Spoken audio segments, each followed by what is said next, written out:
हामीहरूले यस भिडियोमा पनि हामी फाइल मेनुमा रहेको केही मेनुहरूको बारेमा कुरा गर्नेछौँ र आज हामी कुन चाहिँ मेनुको बारेमा कुरा गर्नेछौँ भनेपछि गएर फाइल मेनुमा क्लिक गरौँ र त्यसपछि हाम्रो सर्च एडोब स्टक भन्ने देखाइरहेको छ। आज हामी सर्च एडोब स्टकको बारेमा कुरा गर्नेछौँ र त्यसको लागि सबैभन्दा पहिला यसमा हामी क्लिक गरौँ।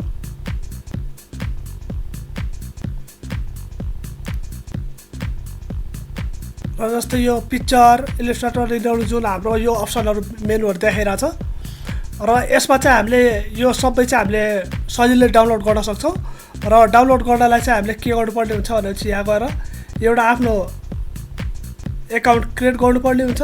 जस्तै यहाँ चाहिँ हामीले आफ्नै च्यानलको नामबाट चाहिँ क्रिएट गरेका छौँ, त्यसरी नै एउटा चाहिँ कुनै पनि आइडीबाट चाहिँ क्रिएट गरेर हामीले यसमा रहेको कुनै पनि पिक्चरहरूलाई चाहिँ डाउनलोड गर्न सक्छौँ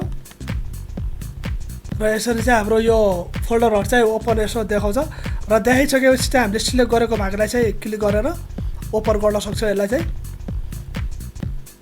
र यसमा रहेको हामीले कुनै पनि पिक्चरहरूलाई चाहिँ सजिलै डाउनलोडहरू चाहिँ गर्न सक्छौँ र डाउनलोड गर्नलाई सबैभन्दा पहिला चाहिँ हाम्रो एउटा कुनै पनि च्यानल चाहिँ हामीले नाम चाहिँ क्रिएट गर्नुपर्ने हुन्छ। जस्तै यहाँ देखाइरहेछ त्यसरी चाहिँ क्रिएट गर्नुपर्ने हुन्छ।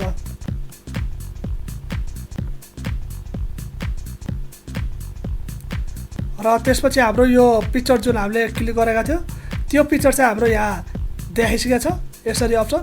र त्यसपछि हामीले चाहिँ यहाँबाट गएर सेभ टु लाइब्रेरीमा पनि गर्न सक्छौँ यहाँ चाहिँ, र त्यसपछि डाउनलोडमा पनि गर्न सक्छौँ हामीले।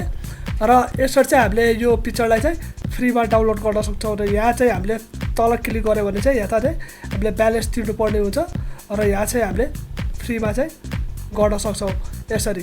र यो चाहिँ हामीले डाउनलोड गर्ने तरिका भयो र यसलाई चाहिँ हामी क्यान्सल गरौँ। र आज चाहिँ हामीले रह्यो यो आज सर्च एडोब स्टक मेनुको बारेमा कुरा गऱ्यौँ र नेक्स्ट भिडियोमा चाहिँ हामी नेक्स्ट मेनुको बारेमा कुरा गर्नेछौँ। त्यसैले नेक्स्ट भिडियो हेर्न चाहिँ नभुल्नु होला।